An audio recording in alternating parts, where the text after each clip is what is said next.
Hello and welcome back to the fifth episode of my manage mode career mode thingy on FIFA 13.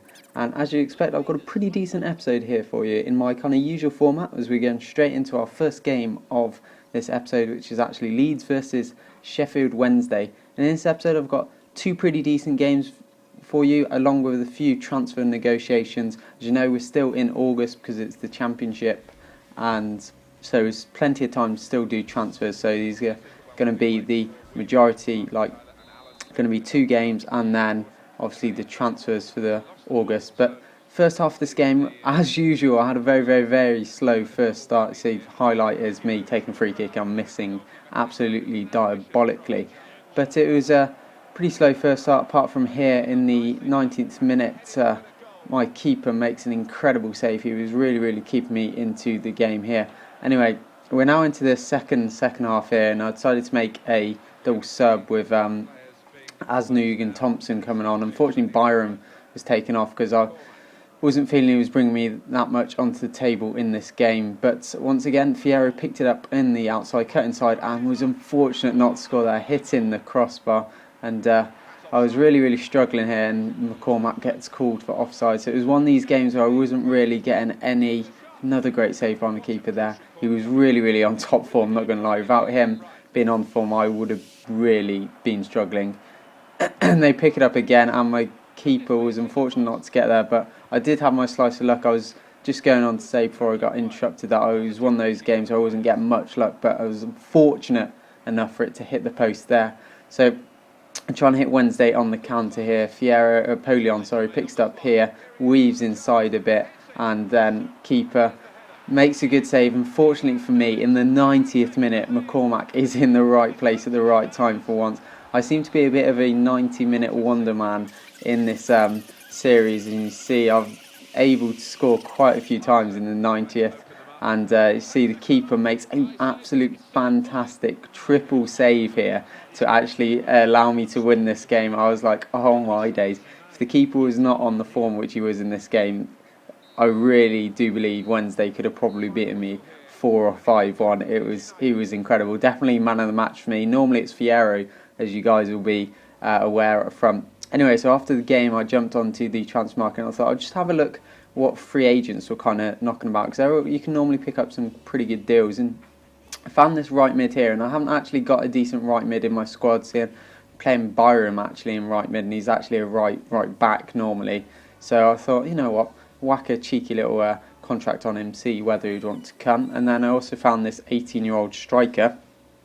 I thought, why not? 18 might be a bit of a prospect, you never know. It's worth signing him, might be able to sign him on at the end of the season. And I felt Nunez there doesn't really have space in my starting 11, let alone my reserves now if these other players are coming in. So I decided to whack him on the transfer market. Didn't manage to get an offer here for old David Sommer, but once again, West Ham and we've been a little tight with their money, so I hit them up with another counter offer, as you normally expect I do, 550,000 there. So moving on, we've got the second game of this episode, and it's Crystal Palace versus Leeds once again. We're away from home, and once again my keeper was literally on top form. So you'll see here, nice volley, keeper does well to parry that away, and I'm really happy with my signing of him, because first couple of games I was a bit worried that he wasn't going to be absolutely fantastic. Another great block there from my defender, but doing really well. And Fierro has a nice shot there. I think it was about the 16th minute or something, and get a cheeky whipping in corner there, but nothing comes really of it. Gets cleared off the goal line as you'd expect with my luck. But I have an absolute mare at the back there. Defenders running into each other, and the keeper once again good enough to stand up to that attack from Palace, so keeping me into the game as much as I can. We're into the 60th minute here. A beautiful through ball there, and then my keeper was able to kind of parry it away, but he wasn't able to keep them out for the whole game, unfortunately. 62nd minute, a beautiful diving header from Murray. I'm not going to complain about that. That was one of the nicest goals to concede. Obviously in the last game, Derby had a nice kind of back heel to kind of tear me apart. But I was getting a bit worried, so I thought it's time for drastic measures. Triple substitution coming on here. We've got Alhaj Diouf, Polion and Azu coming on. So two youngsters and some experience. And I felt this is what I needed to level this game up and get me a point. Slots it through Juve, left-footed into the bottom left-hand corner of the goal. 89th minute this one.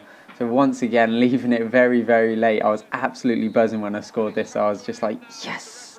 I was really needed those points, otherwise we would be slipping down the table. And of course, we're going for promotion this season to get us into the Premier League and therefore, you know, get us up with the big boys. As you see, my first of my free transfers declined because I didn't actually put a specify what role he was going on. So I thought this time I could be a little bit more truthful. So I thought he was actually going to be an important team player for me, playing in right mid if he was good enough. 65, I think he definitely is. So I kind of put that up. And then once again, the other guy came back saying, I kind of need to know what role I am. So I thought I wasn't going to lie to him this time. You're going to be a squad rotation player, probably starting on the bench a lot of the time. But as you progress, I think you probably might be partnering Fiera up front. Maybe I might put him in centre attack and mid. We'll see how that kind of develops. But see, go back to my messages, and West Ham were kind of like, oh no, 550 is too much, and kind of countered my counter offer, and I was like, what? But anyway, Michael Brown once again, it was only offered 15,000 from Ipswich, but I was getting kind of annoyed I couldn't shift him, so I was like, okay, 15,000, I'll take that. That was the previous offer I had for him, and obviously I rejected David Sommer's offer of 500,000 because I think he's worth a little bit more than that.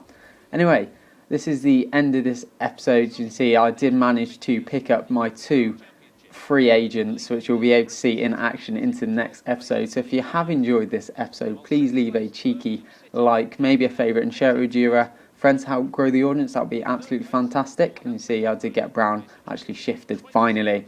So thank you very much for watching, and I'll see you guys in the next episode.